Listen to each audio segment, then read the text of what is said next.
I'm calling everybody who is listening to this. The Lord is ready to take you into the promised land today. And the Lord is reminding Joshua.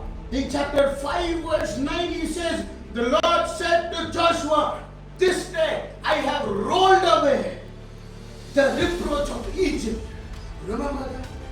God is reminding Joshua and telling him, not in Egypt or not in middle of Egypt. He is bringing the people into promised land, and then he is telling Joshua that Joshua, I am rolling back the reproach of Egypt today.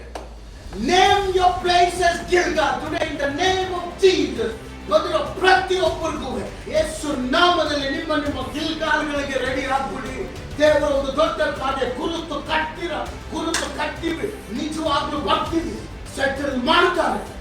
ಎಂತ ಕಾರ್ಯಗಳಾಗಿರ್ಲಿ ಚಿಂತೆ ಪಡ್ಬೇಡಿ, ಧೈರ್ಯದಿಂದ ಇರಿ.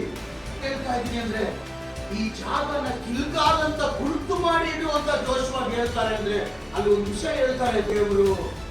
ಏನಂತಾರೆ ಅದು ಐಗುಪ್ತ ದೇಶದಲ್ಲಿ ಇದ್ದಂತ ಐಗುಪ್ತರ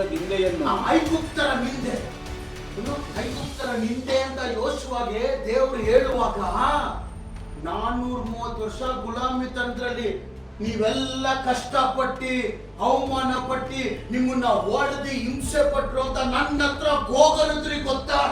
ಆ ಕಷ್ಟಗಳು ಆ ನಿಂದೆಗಳು ಅನುಭವಿಸಿದ್ರಲ್ಲ ಯೋಶುವ, ಇವತ್ತು ಐಗುಪ್ತರ ನಿಂದೆಗಳನ್ನು ನಿಮ್ಮ ಮಧ್ಯದಿಂದ ತೆಗೆದುಹಾಕ್ತಾ ಇದ್ದೀನಿ. ಒಂದು ಗಮನಿಸಿ, ಐಗುಪ್ತ ದೇಶದಲ್ಲಿ ಇವ್ರನ್ನ ಇಟ್ಕೊಂಡು ದೇವರು ಇರಲಿಲ್ಲ. ಇಲ್ಲ, ಐಗುಪ್ತ ದೇಶದಿಂದ ಹೊರಗಡೆ ಬಂದು ಮಧ್ಯದಲ್ಲಿರುವಾಗ ದೇವರು ಇರಲಿಲ್ಲ. ಅವ್ರಿಗೆ ಯಾವ ಭೂಮಿನ ಕೊಡ್ತೀನಿ ಅಂತ ವಾಗ್ದಾನ ಮಾಡಿದ್ನು. ಹಾಲು ಜೇನು ಹರಿಯುವ ಭೂಮಿಯನ್ನ ಕೊಡ್ತೀನಿ ಅಂತ ಹೇಳಿ ವಾಗ್ದಾನ ಮಾಡಿದ್ದ ಭೂಮಿಗೆ ಜನರನ್ನ ಕರ್ಕೊಂಡ್ಬಂದು ನಿಲ್ಲಿಸ್ಬಿಟ್ಟು ಹೇಳ್ತಾ ಇದ್ದಾರೆ, ನಾನು ಕೊಟ್ಟಿದ್ದು ಮಾತು ನೆರವೇರಿಸಿದ್ದೀನಿ ಜೋಶುವ, ಇವತ್ತಿಂದ ಐಗುಪ್ತದ ನಿಂದೆ ನಿನ್ ಜೀವನದಲ್ಲಿ ಇರಲ್ಲ ಅಂತ ಗುರುತಿಸು ಈ ಜಾಗನ ಗಿಲ್ಗಾಲ್ ಅಂತ.